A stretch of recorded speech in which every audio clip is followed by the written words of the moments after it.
Good evening, I'm Mr. Michael and you're watching Kini News. Maszlee Malik resigned as Education Minister yesterday, just 2 days after Malaysiakini published results of its poll on the performance of all 28 members of Cabinet. In the 7-day poll conducted last month, over 5,000 valid votes were counted and Maszlee Malik came out second last. If you're wondering who scored worse than Maszlee, it's Rizwan Yusof. According to the Malaysiakini poll, Maszlee was not alone at the second worst position. Sharing his score was Tourism, Arts and Culture Minister Mohamaddin Ketapi. But unlike Maszlee, the Warisan MP is confident he'd be keeping his job. Being confident may be an understatement based on what he told reporters today. Tahun lepas saya tak tahu, tapi yang saya tahu saya punya performance itu dekat 100%. Jadi saya tak tahu dekat 100% itu baik ke tak baik. That I do not know. You know, it's up to you to answer. But you are not worried? I'm not worried. I'm not worried. Why should I? That's right, Mohamaddin Ketapi rated himself and he gave himself almost full marks. He was also asked if there would be a cabinet reshuffle. This is what he told reporters. Itu saya tak tahu. Kita kena tanya Tun Dr. Mahathir. Datuk risau ke tu? Ha? Datuk risau? Risau apa? Mana lah tahu kan? Alright, so Maszlee's out. Who's next? If you're thinking Dr. Mahathir, think again. He's not going anywhere at least until November. That's a long way to go. Dr. Mahathir Mohamad would complete his second year as Prime Minister on May 10th this year. The date would mark Mahathir's 2 years in office. Why is this significant? Because according to previous claims, it is said that Mahathir would pass the baton to his designated successor, PKR President Anwar Ibrahim, after 2 years in office. This prompted PKR MP Nik Nazmi Nik Ahmad to urge Pakatan Harapan to commit to the transition of power process. But not so fast. Harapan Chief Secretary Saifuddin Abdullah has pointed out that there is no specific date for the transition. In a statement this afternoon, Saifuddin said questions regarding the transfer of power should be directed to the Presidential Council for discussion so that a decision can be made based on consensus. On December 10th last year, Mahathir said he intended to remain at the helm until the Asia-Pacific Economic Cooperation Summit in Kuala Lumpur this November. By the end of the APEC Summit, Mahathir would have finished 2.5 years at the helm of this current administration, and he would be 95 years old. The rule of law has been a unique selling point for Harapan, which means now it no longer matters who your dad is. Defence Minister Muhammad Sabu's son, Ahmad Saiful Islam, has been ordered to enter his defence over a drug charge. The substance Ahmad Saiful is accused of consuming is THC, or tetrahydrocannabinol. It's the best-known psychoactive component in marijuana.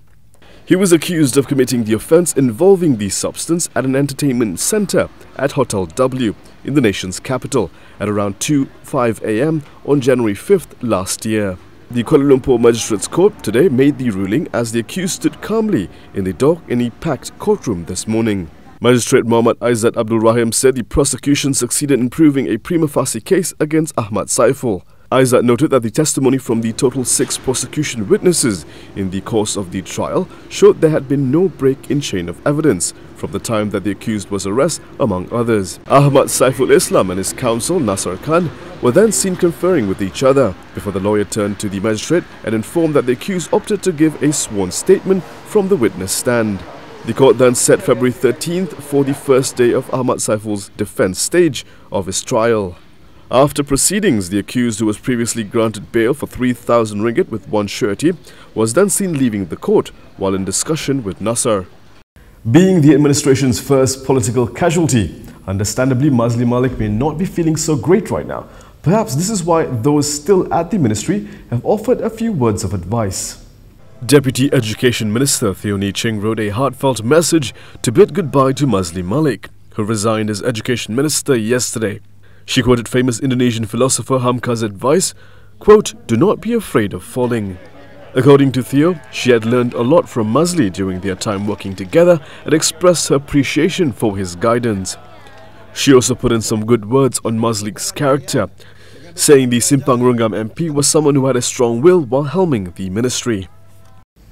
Australia's Prime Minister Scott Morrison attempted to shake hands with residents during a visit to a bushfire-stricken town. Well, it didn't go according to plan, but rescue efforts by the country's security forces have been more successful. Over 1,000 people were left stranded on the east coast of Australia after fires ravaged across the states of Victoria and New South Wales. Rescue arrived on Friday as the Australian Navy began evacuating those stranded. At the peak of the summer holiday period, tens of thousands of holidaymakers have been urged to leave national parks and tourist areas on the NSW south coast and eastern areas of Victoria before a return of temperatures above 40 degrees Celsius and hot winds on Saturday. Victoria declared a state of disaster for the first time, giving authorities broad powers to compel people to leave their properties and take control of services, similar to the state of emergency that has been declared in New South Wales. Emergency Management Commissioner for Victoria Andrew Crisp urged people in at-risk areas to leave their homes immediately and not count on luck to avoid disaster. Another death from the fires in NSW was confirmed on Friday, taking the toll in the state this week to 8. 2 people have died in Victoria's fires and 28 others are unaccounted for.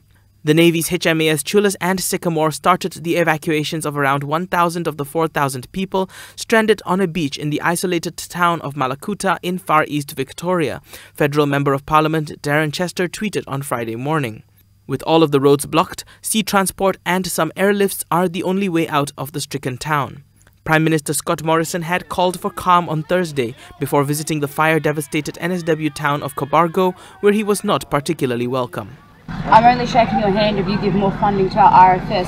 So many people here have lost their homes. We need some help. We need more help. New Year's celebration in Hong Kong wasn't completely drama-free. It may be 2020, but protests aren't a thing of the past yet. About 400 people were arrested in New Year's Day protests in Hong Kong after what started as a peaceful pro-democracy march of tens of thousands spiraled into chaotic scenes with police firing tear gas to disperse the crowds. The tension on Wednesday came about after some arrests were made in the Wan Chai Bar district, which has been the target of protesters' anger in recent weeks. When scuffles broke out, large numbers of black-clad protesters rushed to the scene while other protesters formed human chains to pass them various supplies, including bricks, forcing police to bring their own reinforcements. The arrests take the total to about 7,000 since the protests in the city escalated in June over a now-withdrawn bill that would have allowed extradition to mainland China. Over the months, the protests have evolved into a broad movement pushing for full democracy in the Chinese-ruled city and an independent investigation into complaints of police brutality. A helicopter crash in Taiwan has killed its top military official, leaving the state's presidential and parliamentary election campaigns in limbo.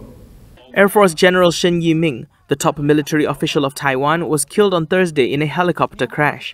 He and 8 others lost their lives when the Black Hawk helicopter they were on crashed in a forced landing in the mountainous region just outside the capital Taipei.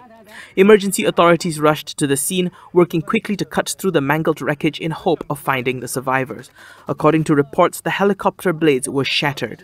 The incident has disrupted campaign events on the lead-up to Taiwan's presidential and parliamentary elections scheduled for the 11th of January. President Tsai Ing-wen, who is seeking re-election, cancelled all campaign activities until Saturday, while opposition presidential candidate Han Kuo-yu of the Kuomintang Party has called off campaigns until Friday. General Shen, who took up his post in July, was Taiwan's highest-ranking general to die in the line of duty. President Tsai said that she had asked the defense minister to launch an investigation. He was a very brilliant and responsible leader. He was always the Chief of General Staff, respected by everyone. His departure is a loss for us, and we are deeply saddened. And here are several other news highlights from today.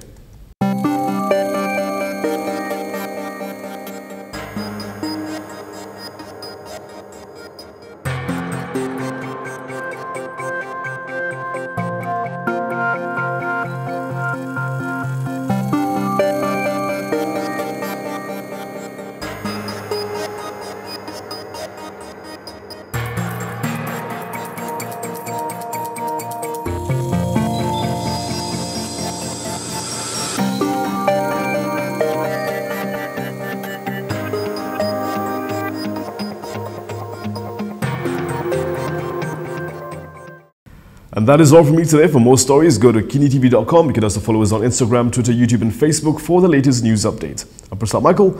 Thank you for watching. Good night and have a good weekend.